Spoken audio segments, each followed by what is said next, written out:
យើងវិវត្តមកដល់ឥឡូវយើងមានបុគ្គលិក300នាក់បាទយើងមានអាគារផ្ទាល់ខ្លួនយើងមានវិនិយោគិនការ៉េដើម្បីបើករោងចក្រឥឡូវយើងបើកហើយទៀតជោគជ័យទៀតស្លាកប៉ាណូដ៏ធំបំពាក់ជាប់នឹងអាគារ Moria ដ៏ស្រស់ស្អាតនៅលើផ្លូវ Hanoi ត្រូវបានបើកសម្ពោធជាផ្លូវការរួមជាមួយនឹងការបើកបង្ហាញ BA ថ្មីដែលជា Miss Cosmo Cambodia 2025 ក្រោមអធិបតេយ្យភាពដ៏ខ្ពង់ខ្ពស់របស់លោកអង្ញាសឹងចាត់វិទ្យានិងលោកជំទាវកេនអញ្ចរានាយកប្រតិបត្តិក្រុមហ៊ុន Moriaក៏ក្រៅក្រុមហ៊ុន Moria ការអញ្ជើញចូលរួមជាកិត្តិយសពី Miss Cosmo Cambodia 2025 BA កាន់ផលិតផលនិងតារាល្បីៗ influencer ជាច្រើនរូបក្នុងកម្មវិធីចុះអនុស្សរណៈជាមួយនឹងបវរកញ្ញា Miss Cosmo Cambodia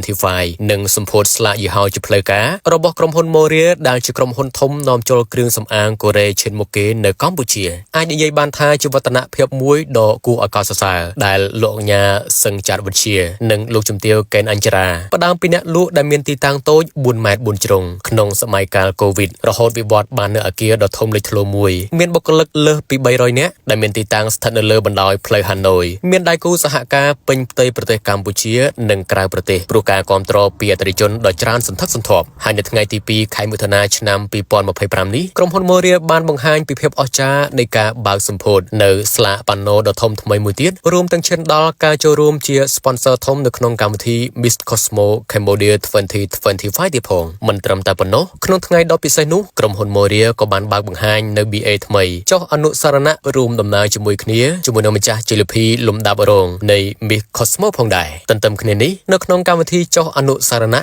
និងសម្ពោធស្លាកប៉ាណូរបស់ក្រុមហ៊ុន Moria លោកអង្ញាសឹងចាត់វិទ្យានាយកប្រតិបត្តិនិងលោកជំទាវកេនអញ្ចរាបានបង្ហាញពីភាពអស្ចារ្យរបស់ Moria ការជោគជ័យគុណភាពផលិតផលក៏ដូចជាចក្ខុវិស័យរបស់ក្រុមហ៊ុនក្នុងរយៈពេល5ឆ្នាំដែលជាបេសកកម្មនាំចូលគ្រឿងសម្អាងដែលមានគុណភាពអាចជួយដល់អតិថិជនបានពិតប្រាកដផ្ដល់នូវអ្វីដែលអតិថិជនត្រូវការលោកអង្ញាសឹងចាត់វិទ្យានាយកប្រតិបត្តិក្រុមហ៊ុន Moria បានថ្លែងដោយក្តីរំភើបថាកម្មវិធីថ្ងៃនេះគឺយើងធ្វើទី1គោលបំណងរបស់យើងគឺយើងចុះអនុសារណៈយោគយល់ជាមួយនឹង Miss Cosmo 2025របស់យើងដែលគាត់ទៅតែក្រុងមកកត់ថ្មីបាទហើយទី2នោះគឺយើង reveal billboard របស់យើងដែលយើងមាននៅក្នុងអាគាររបស់យើងផ្ទាល់ព្រោះយើងគឺជាម្ចាស់ sponsor ធំនៅក្នុងកម្មវិធី Miss Cosmo បាទអញ្ចឹងបែកខនារីណាក៏ដោយដែលគាត់ជាប់ជ័យលាភីគឺគាត់នឹងខ្លាយទៅជា BA របស់យើងហើយដោយស្វ័យប្រវត្តិបាទអានឹងថា B សុភារីឬក៏បាទមិនថាកញ្ញា B សុភារីមិនថាអ្នកណាទេ top 5 នឹងអ្នកណាក៏បានដែរហើយឥឡូវយើងកំពុងបន្តជជែកមួយ top 5 ទៀតកំពុងចង់បានទាំងអស់កន្លងមកយើងមាន sponsor ច្រើនប៉ុន្តែគ្រាន់ថាបើសម្រាប់កម្មវិធី international លើកទី1ឯងក្រុមហ៊ុនរបស់យើងមែនទែនទៅយើង start ហ្នឹងគឺវាកំសត់មែនទែនគឺវានៅក្នុងសម័យ COVID អីប្រទេសជាតិយើង lockdown ខ្ញុំនៅក្នុងបន្ទប់តែ2នាក់ប្តីប្រពន្ធហ្នឹងបាទ4ម៉ែត្រ4ជ្រុងហើយយើងចាប់ផ្ដើម live ពីក្នុងហ្នឹងមកគឺពិបាកហើយបុគ្គលិករបស់យើងមានតែ4នាក់ទេពេលហ្នឹងណាហើយយើងវិវត្តមកដល់ឥឡូវយើងមានបុគ្គលិក300នាក់បាទយើងមានអាគារផ្ទាល់ខ្លួនយើងមាន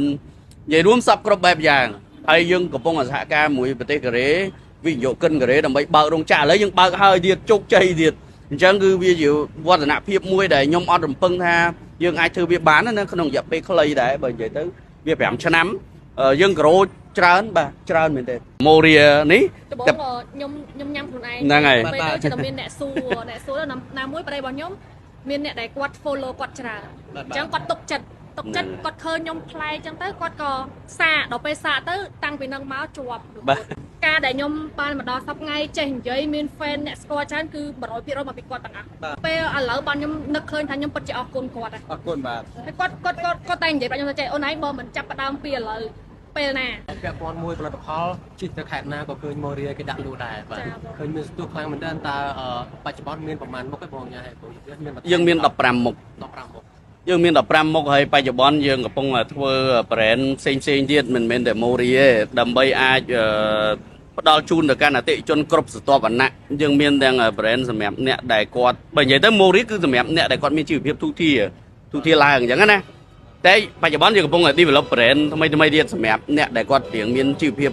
ទាបបាទអញ្ចឹងយើងធ្វើម៉េចឲ្យគាត់បានប្រើប្រាស់ផលិតផលល្អតាក់ទងមួយ vision របស់ពួកយើងមែនទែនពួកខ្ញុំធ្វើអីមួយគឺច្បាស់ហ្មងដោយសារខ្ញុំមានក្រុមការងារច្រើនយើងមានទាំងការ survey ទីផ្សារបាទយើងមានទាំងការចោះពិនិត្យទៅលើ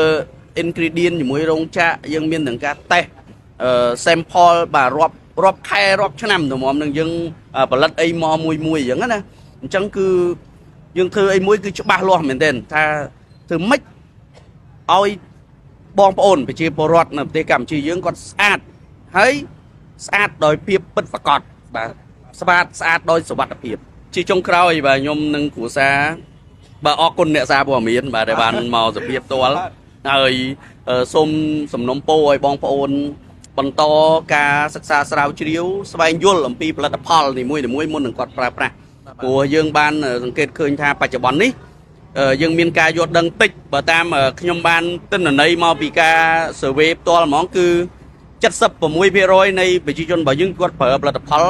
តាមរយៈការឃើញដោយមិនមានការសិក្សាច្បាស់លាស់ទេយើងឃើញមួយរយៈនេះគឺចាប់ផ្ដើមមានបញ្ហាច្រើនអានឹងនៅខាងកូរ៉េគេធ្វើសារៈមន្ទីរទៀតគេមិនមែនត្រឹមថាបែនអាសារធាតុ mercury បរតនឹងទេរ៉ុយនឹងចេញទេគឺគេមានសារៈមន្ទីររបស់គេមួយហ្មងគេហៅសិស្សសាលាគេហៅអីទៅបញ្យលនេះឯងប្រើផលិតផលនេះឯងទៅប្រើអាបែបនេះជៀសវាងអាបែបនេះអ